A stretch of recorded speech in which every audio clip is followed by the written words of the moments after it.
Welcome to the podcast. This episode brought to you by the brand new Big Star recording single from Aaron Pritchett, Never Seen Me Like This. Make sure you request it at radio or download it, stream it wherever you enjoy your music on whatever platform you use.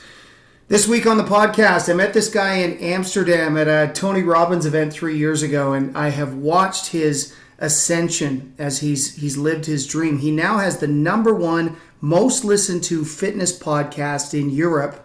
He's written 3 best-selling books in the health and fitness space. I hope you enjoy him, folks. It's a pleasure having him on. Mr. Brian Keane.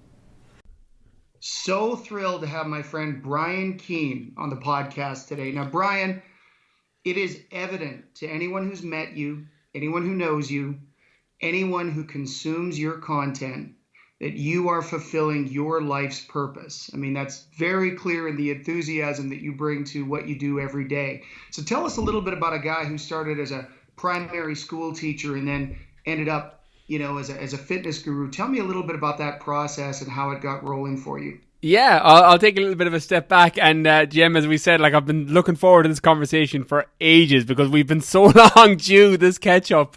So I'm really looking forward to just chatting back and forth. But a little bit on my backstory. As you mentioned, I was a primary school teacher, elementary school teacher. So for 4 years, I worked.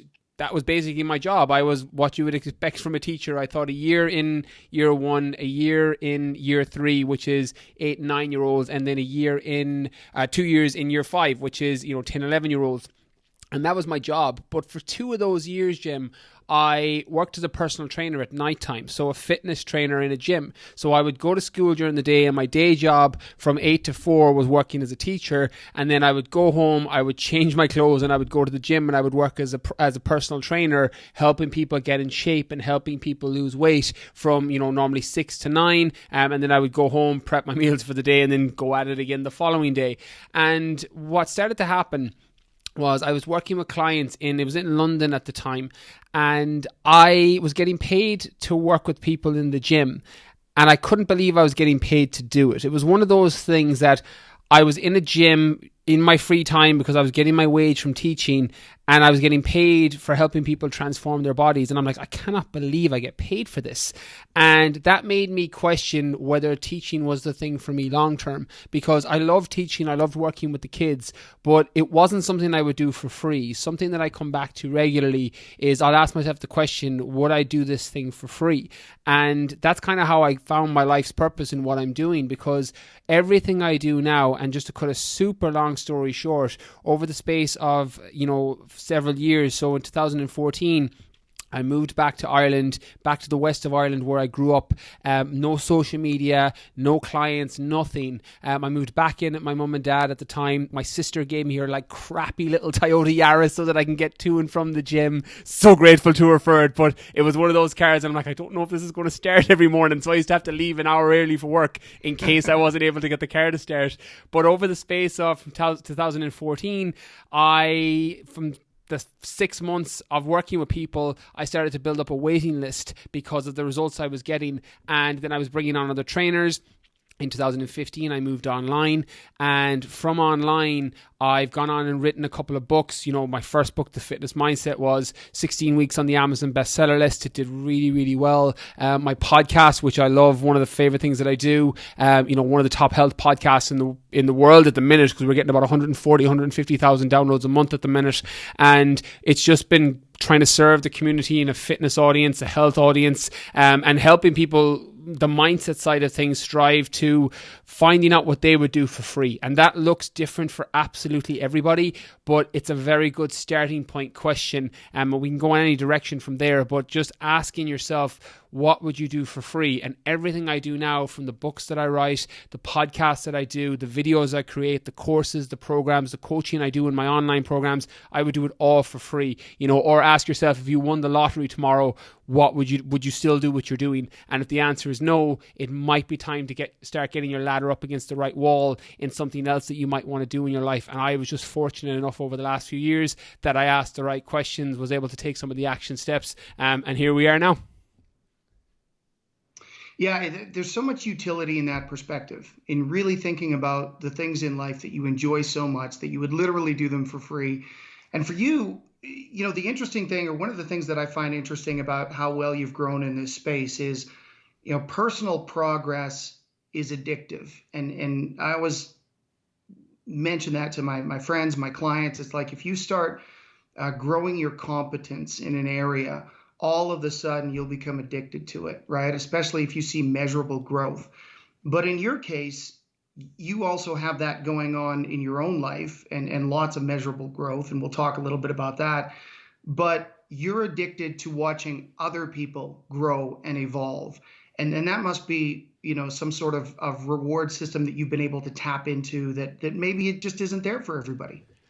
That's such a good point. And when you put it like that, it's so elegantly put. And what I used to love about teaching, even though I didn't love the paperwork or any of the stuff that had to do with the grading systems, but I loved the actual teaching and watching my students progress in whatever it is that I was teaching them at the time. And what I do now with people in an online capacity in fitness, and what I was doing as a one-to-one personal trainer back when I was working one-to-one with individual clients, was you're watching people grow and in progress, and you're feeding off of that. And I'm one of the very fortunate ones. To be honest, Jim, just as you mentioned, I never really thought about it like that. And one of the reasons that my business has done so well is because of the amount of love that I have for what I do and who I work with. And I'm addicted, as you said, to seeing people progress. And as a result of that, I end up getting paid very well for that, which is funny because I actually never thought about it like that until you put it in those words. But that's a very fair reflection to what I do. And that's definitely something I'm going to reflect on after this podcast, because you've left me with a seed for thought there. Well, that's good. I'm happy I could actually pull that off, especially in the first 10 minutes of the podcast. But the other thing that I find so compelling about you is you lead by example. I want to take you back to 2018 in the Marathon des Sables. This is a marathon for people who don't know. It's 250-kilometer foot race. You're running in the Sahara Desert. Temperatures are often 120 degrees Fahrenheit or above. And I mean, what you do day to day is super impressive, and the workouts you post are at another level. But this thing, the Marathon des Sables, is like, just, I think I'm saying it right, but it's a whole other level of fitness and conditioning and will and skill. So tell us a little bit about that experience and how you prepared for that, and how important it is for you as an individual who's in this space to lead by example, to show others how they can unlock their potential by unlocking yours simultaneously. So to take a little bit of a step back on that, to give people a little bit of a background who may not be familiar with me or the way that I look, I'm the very opposite to what a marathon runner looks like. And Marathon des Sables is 250 kilometers over 6 days. So 6 back-to-back marathons in the Sahara. And I came from I played sport all my life. So I played GAA, which is like a combination between American football, basketball and rugby. So I've got kind of a stocky rugby build. And then I went into bodybuilding. So in 2014, I competed in bodybuilding, and I was a pro fitness model for a while, which basically just means I was one of those people that got paid to do, if I did well in shows, you got paid for it. And I came 8th in the world in Las Vegas in 2015. So I was a big guy, 85, 90 kilos in the off season, pretty lean. So as far from a marathon runner as you could expect. And I got out of that world in 2015 after my daughter was born, just because it wasn't really conducive with who I wanted to be, and I wanted to be a better dad. And that life for me was very all consuming.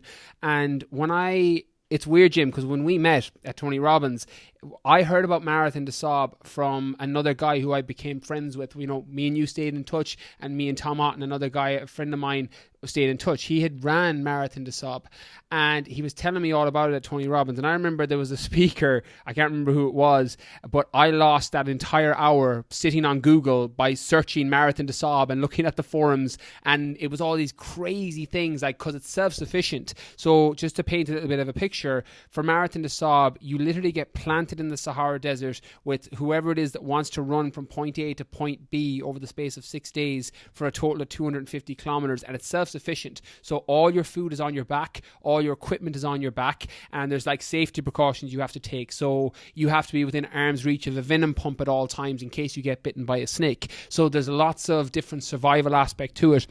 And I heard about this Marathon des Sables at that Tony Robbins in, I think it was April or May 2017, whenever that was. And then something weird happened, Jim. I had the seed planted and I'm like, oh, that sounds cool. That sounds amazing. And then a familiar voice came back that I'm not sure if you've heard it yourself, but it's definitely been one of my inner self-talk of, that's something somebody else does. You can't do that. That was kind of my internal dialogue when I let it sit. And I remember thinking I had this really hypocritical feeling because I was posting on Instagram and I was posting on social media about pushing outside of your comfort zone. I'm like, all the growth is outside of your comfort zone. And I was literally sitting in my car and I was like, you're such a hypocrite. I'm like, this thing that you've heard about, this Marathon des Sables, the 6 back-to-back marathons, you're terrified of doing. And you're telling everybody else to push themselves outside their comfort zone. And I remember thinking, right, that's it. I have to sign up for this thing. So I went and signed up that day, sitting in my car. And honest to God, Jim, it was the August of 2017 and Marathon des Sables was April 2018. So I had never ran a marathon up to this point. I'd never really ran more than 5 or 10K in one go because, it wasn't my background. So I had no background in running. And I did my first workout in August 2018. I did 2 kilometers at the end of my workout, Jim, and I nearly got sick. I was like, oh my God. I'm like, what am I after signing up for? I'm like, I've got another 248 kilometers to cover and I'm feeling sick after 2. And I remember just sitting in the gym after it going, you're such an idiot. I'm like, you've posted this on your social media. I'm like, you fucking told everybody you're doing it. I'm like, what am I going to do? And I remember thinking that, right, I need to just pyramid of prioritization. I'm like, there's no point me worrying about running 6 back-to-back marathons if I can't even run one. So I just set that as the goal. So instead of trying to run 2 kilometers the next day, I was like, I'm going to try and do 3 kilometers the next day. And then the next week I went up to 4 kilometers. And the week after I went up to 5. And then gradually my fitness started to improve when it came to running. And I set myself the target of that January, which would have been 4 months after, of running my first marathon. So I flew over to Dubai. I ran the Dubai Marathon with a backpack and a hoodie in the heat to try and prepare myself for Marathon des Sables, which would be 4 months later. And I did that, and I did it pretty comfortably. And I remember thinking, right, I'm in a good position now to actually get out to the Sahara and potentially finish this thing. I'm like, there's so many moving parts when it comes to, say, Marathon des Sables, because so many things can go wrong. Like, we got caught in a snowstorm one night, and there was a pipe at one of the planks that holds down the tents that you sleep in, sliced through one of my tent mates' hands. Like, you're running in the Sahara and you're like climbing up craters hoping there's no snake there to bite you. Like, there's so many things that can go wrong. And I remember thinking, I just have to control the controllables. I'm like, the things I can control, can I cover the distance? Can I build up the mental resilience and mental toughness so that I don't quit when things get difficult? And that was the process. That entire journey from point A to point Z, from signing up to getting to the Sahara and then completing 6 back-to-back marathons by trying to focus on just putting one step in front of the other and getting through it. And if something bad happens, it's just a case of pushing through and realizing that even if it's difficult and even if it gets tough, which it's definitely going to do, it's just a case of persevering and putting one foot in front of the other. There's so much usefulness to that mindset. And I want to back up a little bit because I think that people are really going to get a lot out of this. And the way that you had first off, the self-awareness to lean into something that was really uncomfortable and completely outside of your comfort zone and go, this is something I need to do. And then the ability for you to break it down into bite-sized chunks, to go, okay, I don't have to run 250 kilometers my first day of running. I'm going to run 2. And then I'm going to, maybe increase that to 4 or 6 kilometers, however your process went. But I think that when people are looking to start their fitness journey, or they want to open a new chapter on their health regime, one of the biggest limiting beliefs people have is that they need to move quickly in that space. And the secret is, as far as I'm concerned, intensity and consistency, which you exemplify, and making sure that you take a process like a 250 kilometer race in the Sahara Desert, which is, something that seems gargantuan and is, by the way, in terms of accomplishment, and breaking it down so that you can tangibly get your head around it, and eventually your physicality will catch up. And that process it's just invaluable.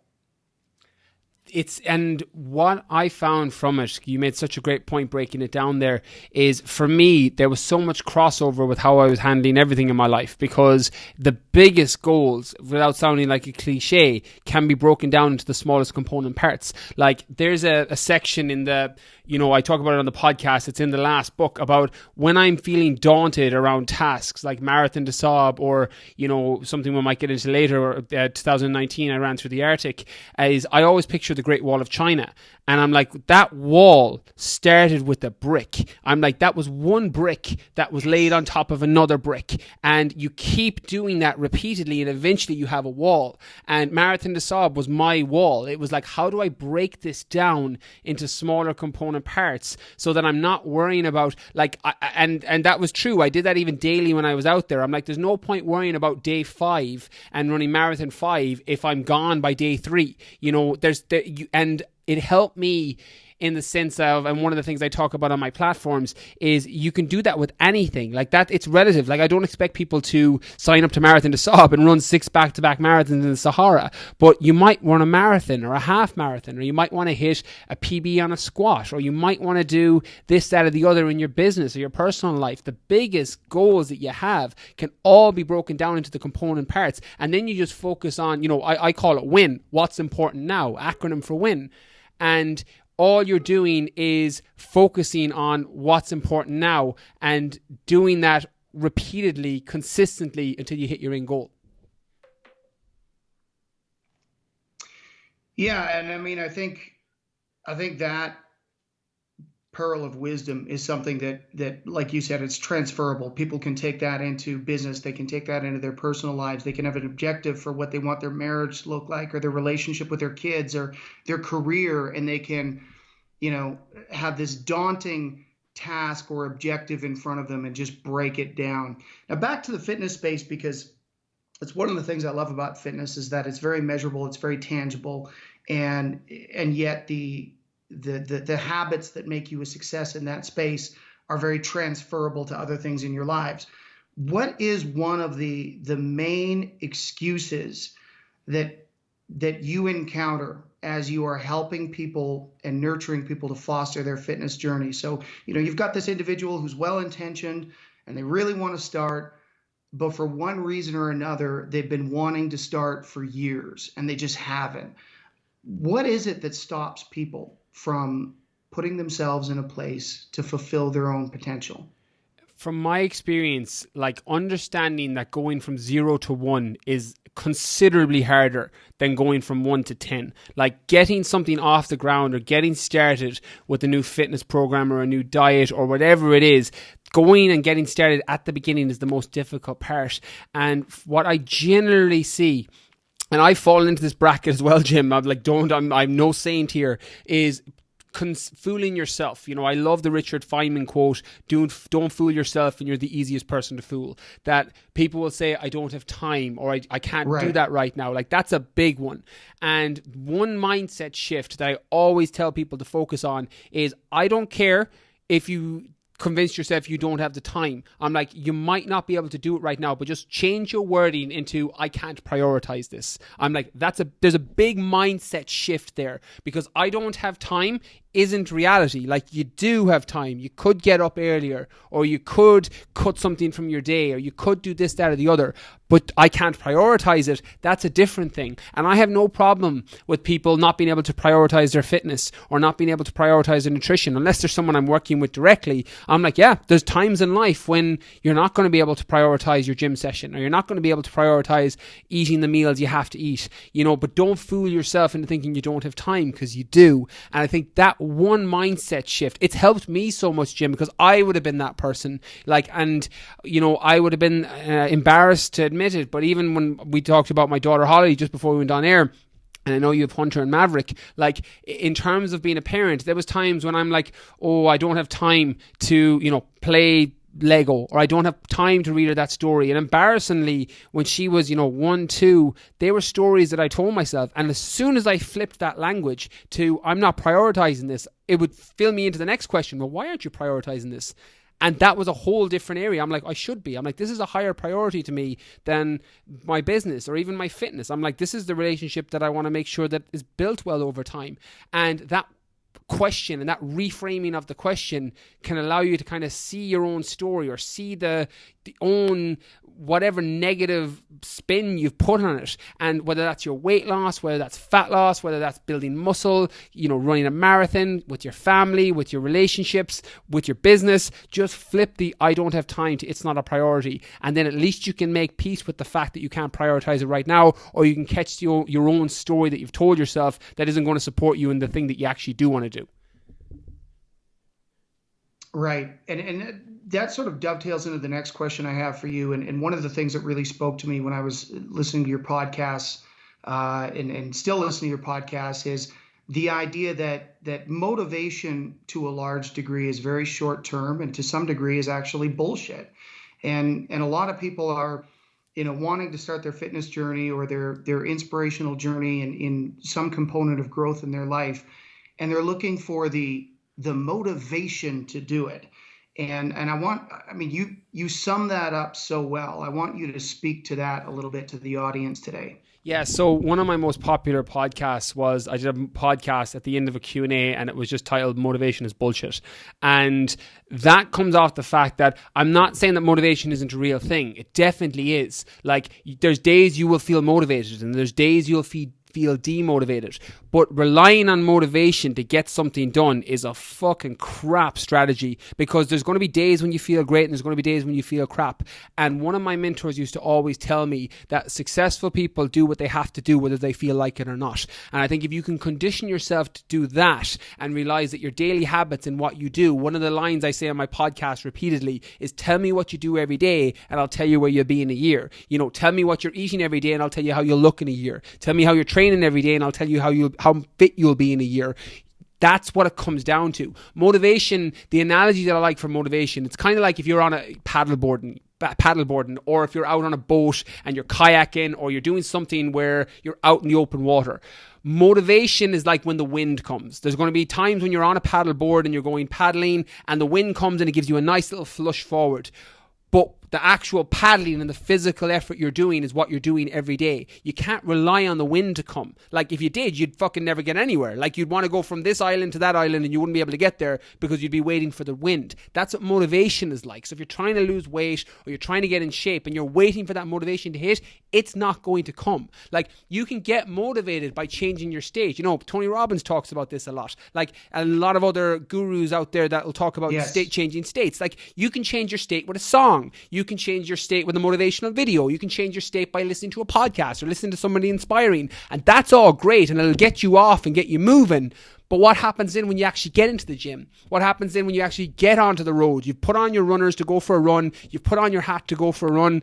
That motivation is not going to stay with you. It's about what you do consistently every day. And that's down to your habits, and realizing that going from 0 to 1 is significantly harder. That's why getting any habit change in the beginning is so difficult, because you're not used to it. But once you build it into your routine, once you get used to doing it daily, it becomes significantly easier. Like, I get asked that a lot, Jim. I'll use myself because sometimes you're your own best example. Like, people will say, how do you stay motivated to train? Or how do you stay motivated to work out? And I've got two answers to that. One is I'm always working towards a goal. Like, one of the things I'm very vocal about on my podcast, as you know, is like, I hate running. Like, I don't enjoy that as a physical exercise at all. Like, I love bodybuilding. I love CrossFit. I love strength and conditioning workouts. I love circuits, high intensity workouts, but I hate running. Like, I'm not built to run. I'm 5'8", built like a hobbit. I'm not built to run. Like, but if I sign up to a race, a marathon des Sables or an ultra marathon, I did a 100 miler in February.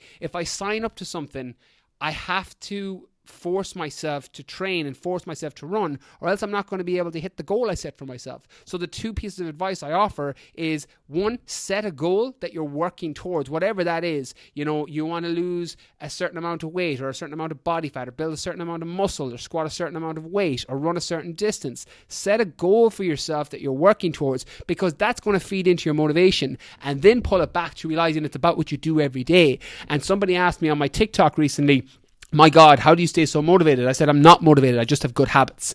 And that was the answer. Thankfully, you can't write that much on TikTok, right, similar to Twitty. And I'm like, but that's the answer. I'm like, I don't even think about my daily habits for working out. I just get up at 5 a.m. I drive to the gym. I work out for 2 hours, and then it's done. I'm like, it's done. I've got the rest of my day for my family, for my friends, for anyone that's close to me in my inner circle, for business, for work, etc. And it's just built into my habits. It's part of my lifestyle now. And the same with the eating. Like in the first book, The Fitness Mindset, I talk about making the right automatic food choice, that when you get to a certain point in your nutrition, you just automatically make the right food choice. So I know what works for my body. I know what fuels my body, and they're the food choices I make. So they're automatic now. And that's coming down to habits. It's like putting on your shoe every morning. Like one of the examples that I tell people when I'm doing talks is, you know, I bet you, and Jim, you're probably the same. Like, I bet every morning you put on the same shoe, either the left one or the right one, every morning without even realizing it. Like, there's a good chance that you do. I remember I sat down when I first thought about this, and I still, yeah, we all do it. For me, it's the left one. Like, it's always, I grab the left one, I put on the left shoe, and then I put on the right shoe. And I never consciously thought about that. Think about that hard wiring of habits. Also, I don't know if this ever happened to you, Jim, when you were driving somewhere at the weekend, where, you know, you're so used to your work routine. This happened to me when I used to be a teacher, that I remember one Saturday I was driving on a Saturday towards the school, which is in a complete opposite direction to where the gym was. And I was just in automatic mode. I was halfway to school because my brain went into kind of automatic, into autopilot. And that's what your habits are like. And that can be good or bad. You know, it can be as simple as something like changing your shoe, so you can just see how to alter your habits and how ingrained they are. Or it can be a case where you ended up driving in the wrong direction because you were on autopilot. But if you can see how habits massively dictate your life and the direction that you're taking it, whether that's food choices, fitness choices, lifestyle choices, whatever it is, once you know that, you realize that actual motivation is horseshit. It doesn't determine your progress. It doesn't determine your results. It will come and go like the wind. It's what you do every day in your daily habits that are going to be the ultimate determinant of whatever it is you're going to hit, or whatever goal you've set for yourself, and whether you hit it or not. Yeah, absolutely. I think that is so important, and boiling it down to habits really makes it mentally digestible for a lot of people too. Jordan Peterson, I'm not sure if you've heard of him, but he talks about, you know, choosing your vices before you are laid open to allow them to choose you, and that's exactly what you're expounding upon with this. It's like, you know, at some point, you're going to develop habits in your life, and you've got the ability to determine to a degree what those habits are going to be, and what you're going to focus on, what you're going to prioritize, and how you put it is just such a great way for people to absorb it. Now, as a guy who is such an inspirational figure himself, because he's truly fulfilling his life's purpose, and you've got this amazing podcast, you know, well over 3 million downloads. I mean, consistently over that, you're over 140,000 a week now.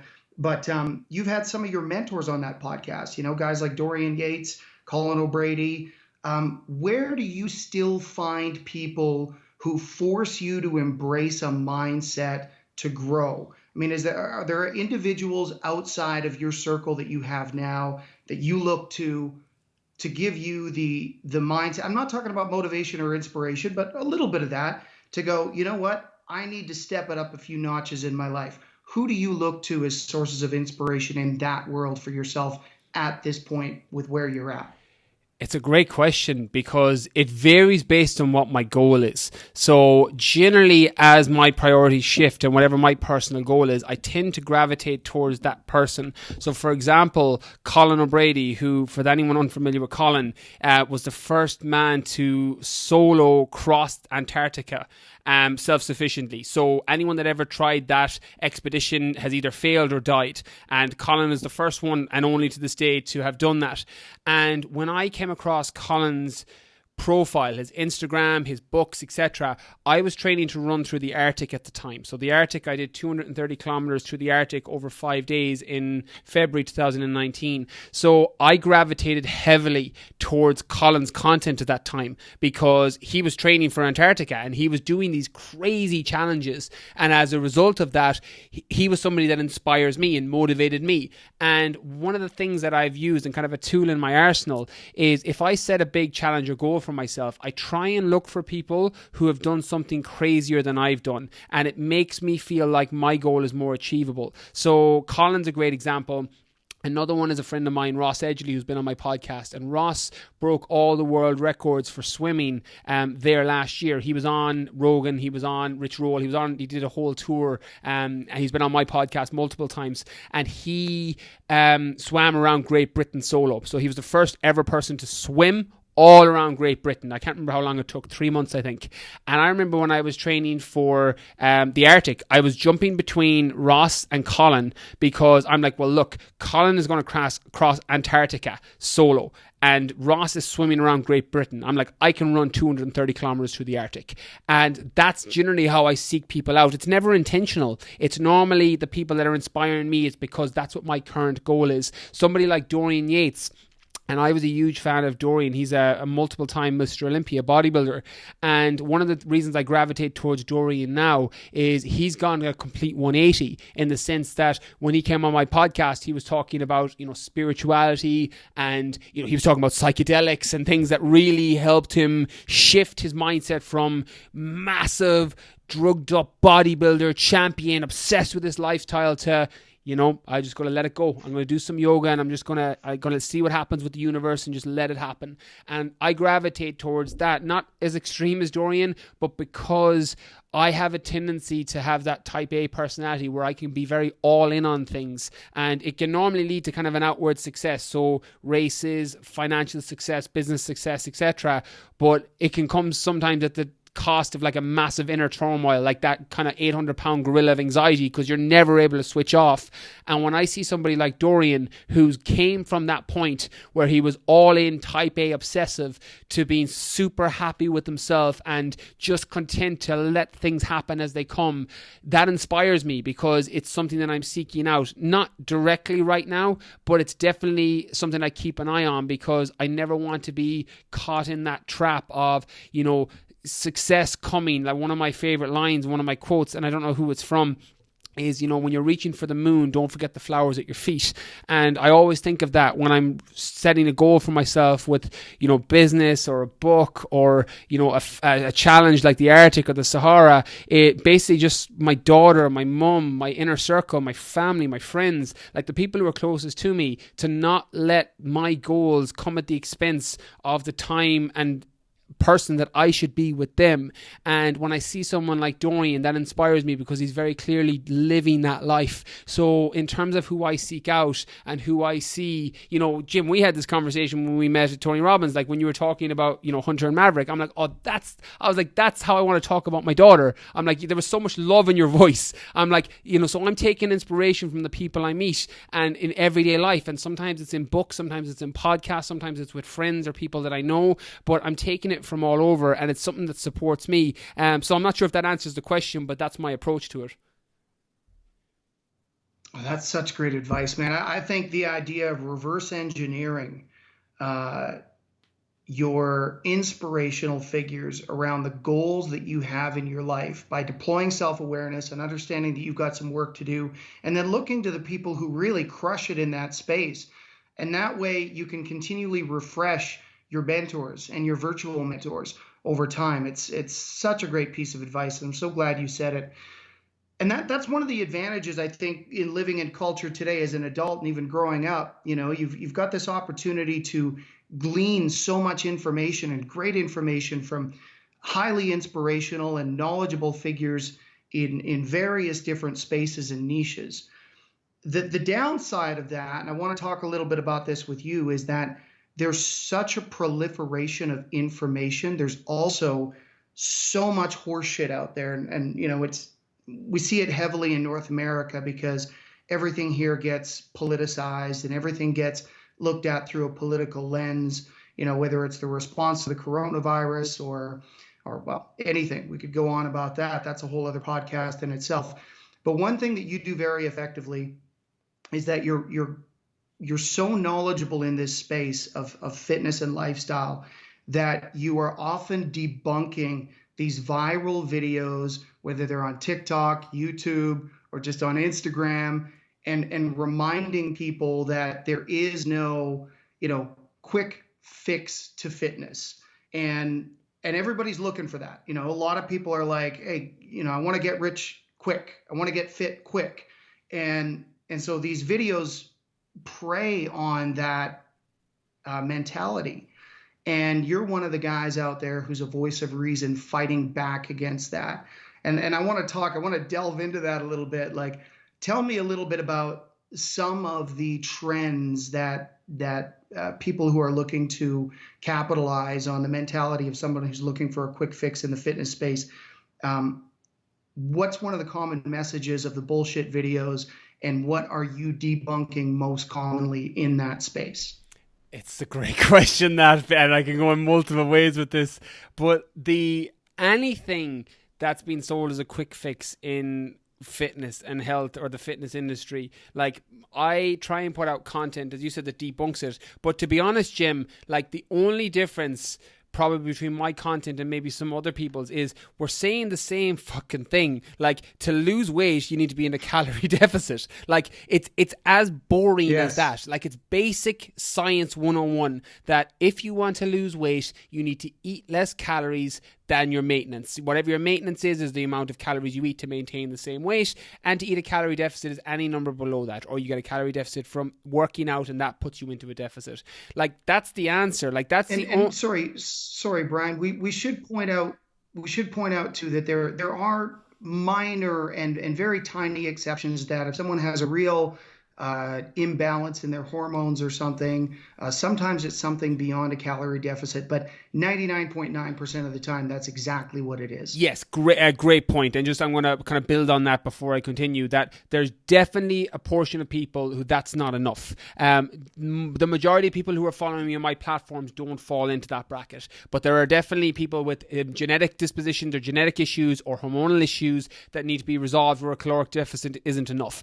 But for the 99% of people, that's not the issue. For the 99% of people who are operating at a normal hormonal function, they've got no physiological issues, they've got no genetic issues, the 99% of people will lose weight and lose body fat by being in a calorie deficit. So that's a really good point. I'm glad you brought that up. But for the content that I put out, all I'm trying to do is put it across in an interesting way. And any diet that gets promoted, and there's so many, Jesus, Jim, I've seen them all at this stage, between the keto diet, and I'm, again, the problem, and I think one of the reasons people can connect with my content is that I try and argue the positives for these diets. So keto is a great example. Like, a ketogenic diet, from anyone unfamiliar with it, to just kind of keep it simple, is that your body switches, using from normal glucose, glycogen, carbohydrates that you eat to fat stores. So either through dietary fat or, adipose tissue, your own body's fat, and it's using fat, it's converting it into ketones as opposed to using glucose, and now that's your new fuel source. So there's multiple advantages to that. You can get into a keto diet and you'll have probably quite satiating foods. You'll be eating very high fat food, so you're not going to be that hungry, meaning you're probably going to eat less calories and probably go into a deficit. Also, your mental clarity will be really, really good. If you're running in ketosis, you're going to feel mentally really good, so you're unlikely to reach for poor food choices.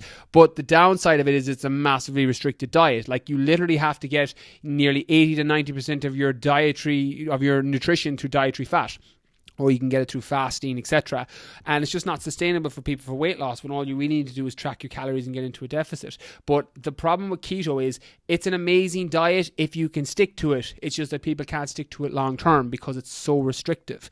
Or if you're epileptic, The studies on keto diet and epileptics are really, really encouraging. So if somebody comes to me and they're like, I'm epileptic, I'm like, yeah, you should look at the keto diet. Or somebody like me who runs 100-mile ultramarathons, like I drop in and out of keto if I'm training for a race just because it helps my training. And I would consider myself quite disciplined when it comes to food, and I can't stick to a keto. I like beer, I like chocolate, I like pizza, like I like these foods, and you have to eliminate them completely. So something like a keto diet is a very top of mind one, but they all fall into that bracket. Weight Watchers, Slimming World, somebody even going on a vegan diet because I think it'll help with weight loss.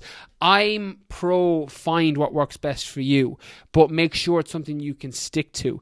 And my message on Instagram and social media and the podcast and the books has been the same for years. It's find a nutritional plan that's in alignment with your goals, that includes foods that you enjoy, and is something you can stick to. I'm like, if you do that, you're going to have great success with whatever nutritional plan you do. So if you want to do a flexible dieting approach where you count your calories and have a chocolate bar or some cake every day, you can do that if it's fitting into your calories. If you want to do a keto diet, or you want to do it through a vegan diet, or you want to do it through paleo, you can. They all work. It's just about finding what works best for you. Where I have an issue and where I have a problem online is when people are selling the quick fix, because either they're going to make money by promoting it, or they're getting some other incentive that's going to give them a benefit for promoting some fucking horseshit product or horseshit diet that is sold as a quick fix that leaves you worse off after multiple weeks of following the diet. So I'm not arguing that certain diets don't work. They do.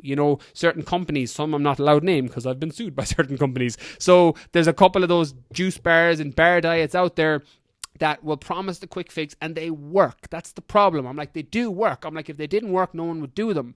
They don't work long term. That's the problem. They'll work for the 6 weeks while you're on them, but what happens when you go back eating real food? I'm like, your body puts all that weight back on, and normally you get what's called a rebound, where you go from whatever it is, 150 pounds or 200 pounds to 170 pounds, and then you rebound to 210 pounds where you're 10 pounds heavier than you were when you started, when you go back eating real food after having followed 6, 12 or 16 weeks of some fad diet with a bar or juice implementation, or adding that into your daily regimen of food eating.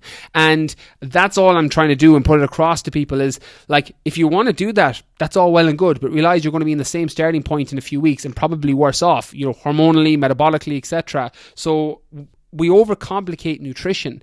Like, nutrition can be complicated, but at the end of the day, weight loss isn't. Weight loss and fat loss isn't a complicated process. It's calorie deficit. It's eat less calories than you need. How you do that then is going to determine how you feel and how you look. Like, you can do that with McDonald's or Burger King. You're just going to feel crap. But if you're in a deficit, you'll still lose weight. You'll lose body fat. You'll just feel rubbish. Your sex drive will be low. Your energy levels will be low. Your, non-exercise activity thermogenesis, your moving around and fidgeting will be really low. So you won't burn as many calories as you think. You're probably not going to be working out if you're eating McDonald's or Burger King all day in a deficit. So you're not going to change your body composition and how it looks. But you can do it.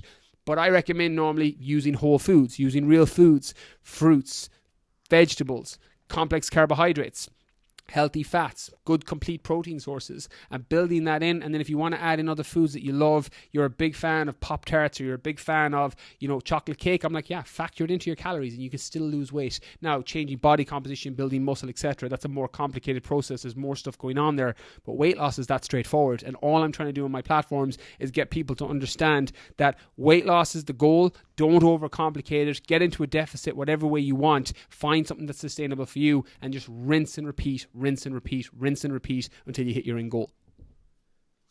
Well, and most people who say they want to lose weight actually just want to lose fat. That's really the crux of it. That's the truth of it. And you've done a great job at explaining to people the difference between visceral fat and subcutaneous fat, and how much diet factors into that process. Because if you're on the calorie deficit program, but you're eating McDonald's and Burger King, as you put it, the chances that you're going to get rid of that visceral fat, that is the fat that surrounds the organs, is slim to none, because it's sort of holding on to the toxins that are being produced by the consumption of that food.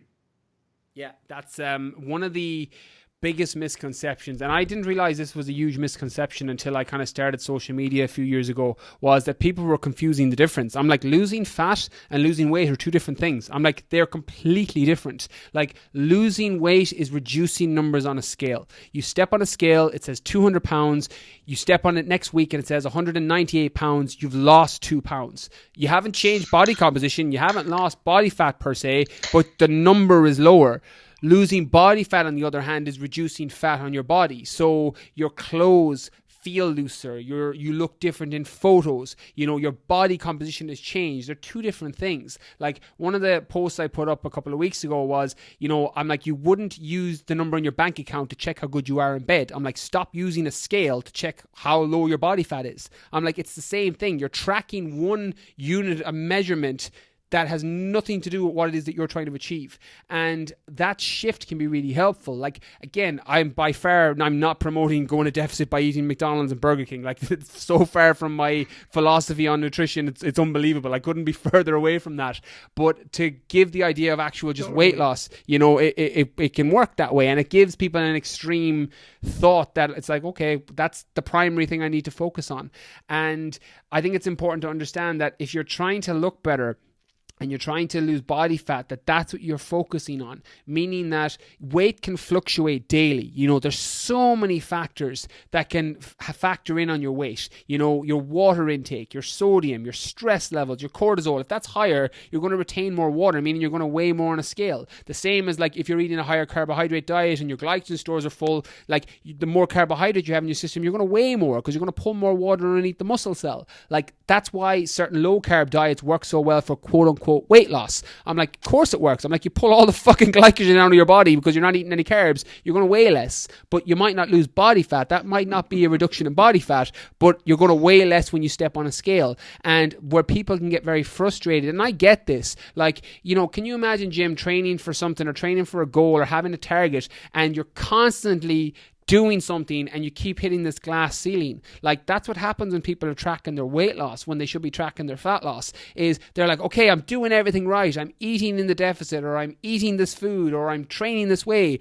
and their weight is fluctuating. You know, this happens a lot with females, you know, during the time of the month, etc. Like, where their weight can fluctuate massively because of hormonal imbalances. Like, that just shows you, and that's the same with guys and males and stress and your nutrition and what you're eating. That's all going to fluctuate because your weight can go up 3, 4, 5 pounds in a day, like, easily, based on a few factors, whereas body fat doesn't go up and down that much. It doesn't go, and it won't increase and it won't decrease massively in a day. It will over the space of several days, over the space of several weeks. You'll notice a considerable difference.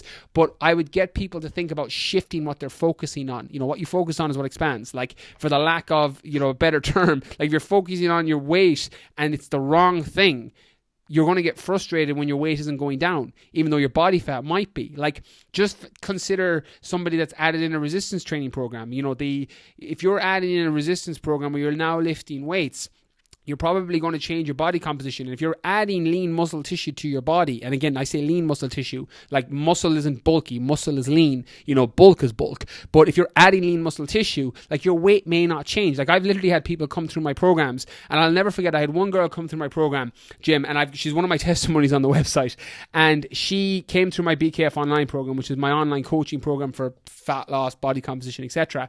And she came through it, and I remember her messaging me about just before the end of the 6 weeks, and she's like, oh my God, she goes, I haven't changed a bit, I weigh the exact same on the scale. I'm like, send me your photos. And she sent me her photos, and she goes, oh my God, she goes, I didn't put them side by side. I'm like, yep, there you go. And she looked like a different person. Her waist was all sucked in, her shoulders had all tightened up, like, she literally looked like two different people. And she was like, I'm the same weight though. I'm like, yeah, because you've dropped body fat. I'm like, you've built lean muscle tissue, we've been lifting weights and doing a little bit of cardio for the last 6 weeks. I'm like, you've changed body composition. I'm like, we're not tracking your weight. And she's like, okay, I'll never mention the weight again. I'm like, yeah, that's a good way to do it going forward. So unless you're obese, clinically obese, or overweight, I recommend people just chuck out the scales. It's not a good measurement on tracking body fat. Realize that so many things contribute to weight gain, whereas if you're focusing on fat gain, that is a completely different ball game, because you can check that with measurements if you want to do measurements or body fat calipers, but more easily you can do it with photos and you can do it with clothes, and you can change your body composition as opposed to tracking the number on a scale. Right. And I mean, obviously I'm not in the fitness space, but one of the things that when I recommend to people who ask me, because they understand that I've got a lifestyle that prioritizes that, is I just say two things. It's like, how do you feel? How's your energy level? And how do your clothes fit?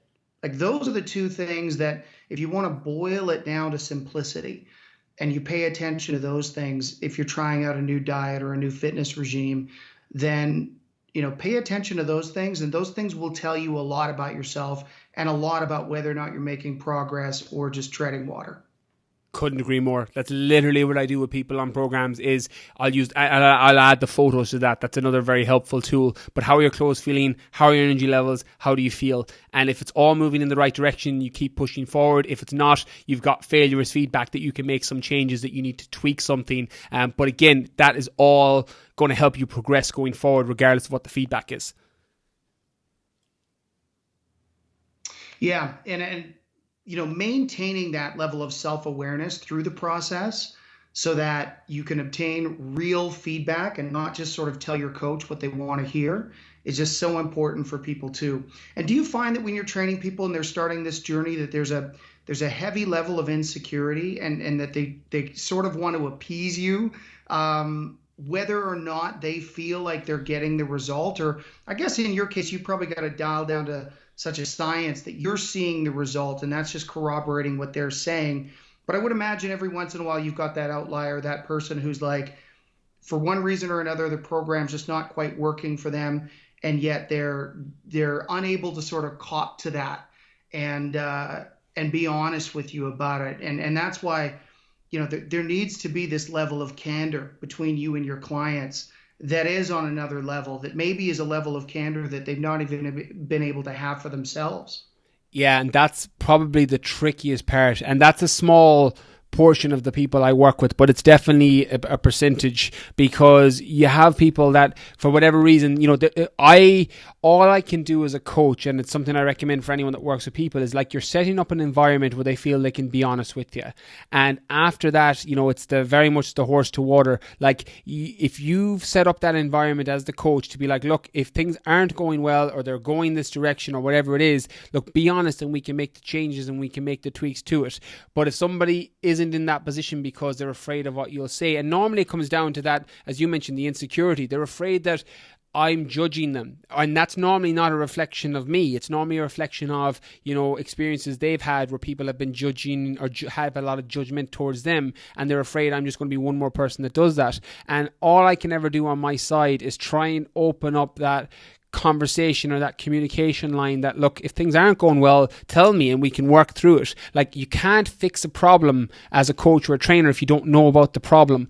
And I try and communicate that, but you're always going to have people that come through who for whatever reason won't do that or can't do that, and that's normally a mindset issue. That's normally not a fitness thing. It's normally down to some issue that's going on with their their own head or their mindset. And again, that can be, some people you can work through with it, other people aren't in the position to do it. And again, that's not right or wrong. It's just the reality of the situation. But all I generally do and what I try and focus on is setting up that environment that if something went wrong, tell me. And at least we can put a plan in place, because if I'm not aware of the problem, there's nothing I can do about it. Brian, you're a young man. You've smashed some incredible goals in your life. What are 3 goals that you currently have that you're working towards right now, just to give people some inspiration as to how important that process is and how much you live and integrate it into your life? So you've got, 3 best-selling books, killer podcasts. You've done all of these things that most people could only dream that they could find the desire to do. What's next for you? I'm going to answer this in 2 different ways, because I've kind of shifted my goal setting process over the last few years. So I do have goals that I set for myself. So like they're literally here in front of me. I have my whiteboard in front of me when I record. Like, I've got what will be my next book, which will probably be out in September 2021. So I've got it's going to be a nutrition book. So I've got goals around that on how I wanted to do sales wise and reach wise and the impact that it'll have. I've got another one on races that I plan to do. So I was training for Ironman and it got cancelled with COVID. So that one's a little bit off the rails because the races I would have been doing and the events I was doing, all of them got cancelled because of COVID, and it doesn't look like any of them are going to be going ahead as planned. But as of now, I've got Ironman in the scope for next year, which is, a triathlon, like one of the main distance triathlons. And then the third thing is kind of a life thing, is just that, that I'm constantly, I've got, I don't know if we talked about this when I was in, when we were in Amsterdam and we were at Tony Robbins, but like I do my weekly daddy-daughter day with my daughter, just a day that's just me and her. So her mum's not there, her grandmother's not there, it's just me and her. So she gets to pick. I give her a choice of like 3 or 4 things. So just for context, the last 4 weeks since everything reopened here in Ireland has been swimming. She's all about swimming at the minute. So we've just been spending hours in the pool.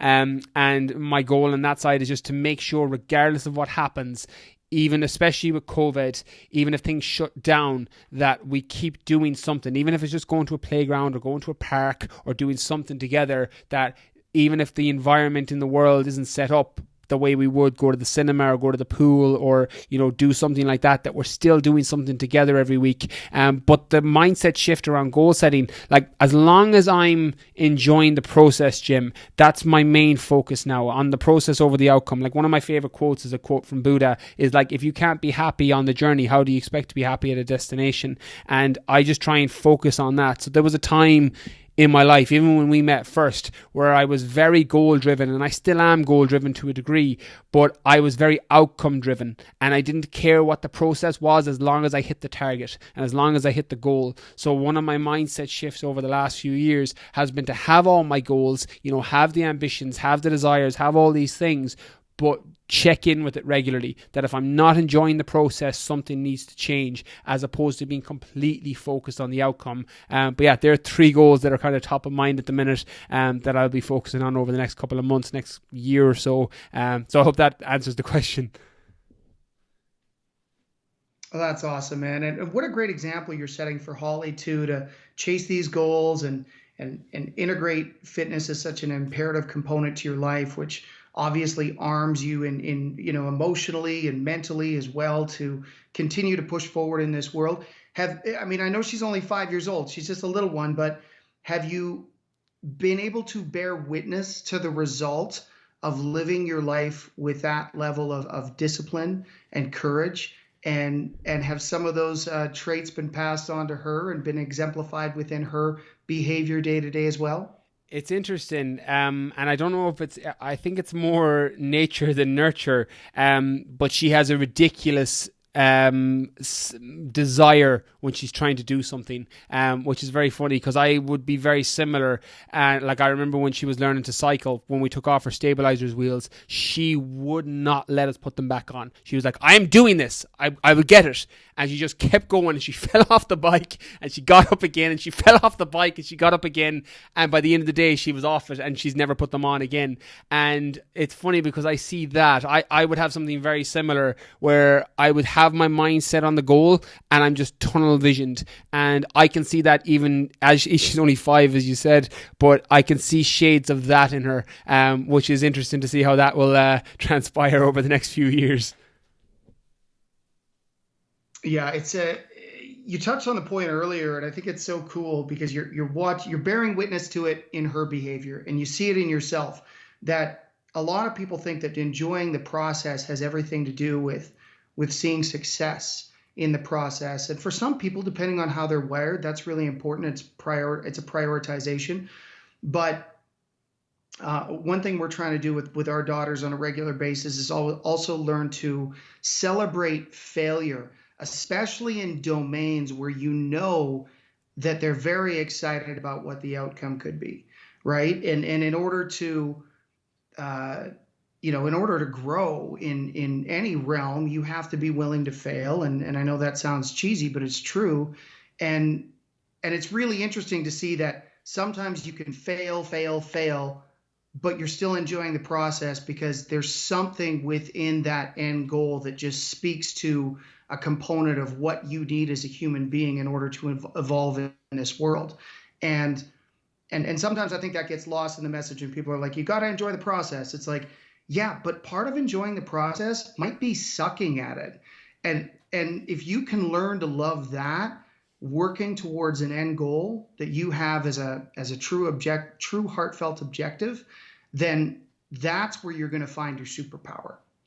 Well, failure is feedback. Like I couldn't believe more that failure is success training. Like every failure and every setback, like the nature of a journey isn't always linear and progressive in one direction. Like, you know, it can be 1 step back, 2 steps forward, 3 steps back, 4 steps forward, but that's part of the process. And I think if you're somebody that struggles with seeing failure as a bad thing, or worse, seeing failure as an end product, it's not. It's part of the process, and it's feedback. Like every failed diet, every failed relationship, every failed training program, it's feedback on what hasn't worked in the past, and you can use that to improve going forward. And I think that's been my philosophy. That's something, like, Holly is only 2 lessons that I try and instill in her, because I try and, like, again, we won't get into a parenting conversation because I'm far from an expert on that, but I try and take the kind of balloon parenting approach that, you know, I can't control what way the wind blows, but I can control how I'm holding the string. And her 2 philosophies I have is, 1, she knows never to lie to me. That's the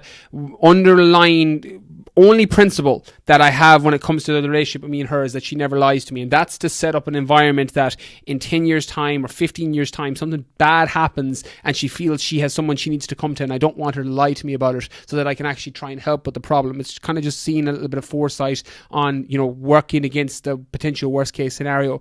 But the other one is, and if you ask her this, she'll say, what are daddy's 2 rules? She'll go, never lie, and don't make the same mistake twice. Like, they're the 2 underlying rules. Like, you know, I had a conversation with her. I sat her down 2 weeks ago. She was having a bit of a row with her mum over just a silly thing. It was like she ended up making toast when she was supposed to be getting ready for dinner, and it was kind of a little bit of she got sent to her room and she was really upset. And I was talking to her and we worked through it, and it took about 20 minutes because she's a 5-year-old. She doesn't have the vocabulary, but she told me the situation, relayed the situation to me, and I asked her, I'm like, what did you learn out of that? And she was like, you know, her first answer was, don't make mommy mad. I'm like, okay, what else did you learn? I'm like, she was like, well, I shouldn't have made the toast. I'm like, okay. I'm like, so don't do that again. I'm like, now you know that if you're waiting for dinner, you shouldn't ask your mum or ask me to do something and then you go and do the opposite. I'm like, that's cool. I'm like, we'll move on. I was like, now you know for again. And anytime that happens, it's very much you know, I love how you said, you know, celebrating failure. That's what we try and do is, and again, I'm not a parenting expert. I'm only literally telling you anecdotally what I do myself. And that's encouraging her to be like, cool, failure's fine. Just don't make the same mistake twice. I'm like, because that's something that can be caught. I'm like, if you're, whatever it is in life when you go through, it's like, just don't make the same mistakes over and over and over again. Like that's a good little life lesson. And I think as someone personally who's done that, I'm like, that's a good tool to have, even as a 5-year-old going forward, that, you know, if you do something and it doesn't work out, I'm like, all right, cool, that's fine. It's failure, that's fine. You take the feedback, you move forward, but don't make the same mistakes twice. Don't do silly things repeatedly, the same silly thing over and over again. And I think that's just, it's an interesting philosophy that, and again, I live my life by it. I'm like, I have no problem fucking up. I have no problem making failures, not finishing a race, not, you know, hitting a deadline that I've set for work. I have no problems. But don't do it twice. Like, either reestablish the time frame or reestablish the goal, or fucking do it next time until it's done and just leave it and then move on. So that has helped me. So I'm not sure how useful that is, but it might be worth sharing. Yeah, Tony Robbins often talks about the utility of looking at a failure and asking yourself 2 questions. Number 1, what did I learn from this so that I might not fall into a reoccurring pattern of behavior that isn't going to serve me? And number 2, is this failure going to matter in 5 years? And, you know, most of the time it's actually not going to matter in 5 minutes. But we do get hung up on it. And I think that I think there's just so much utility in how you see it, in the example that you're providing for your daughter and how it shines through the life that you lead. And man, you're such an impactful, inspirational figure. My heart is full after getting to spend an hour with you today.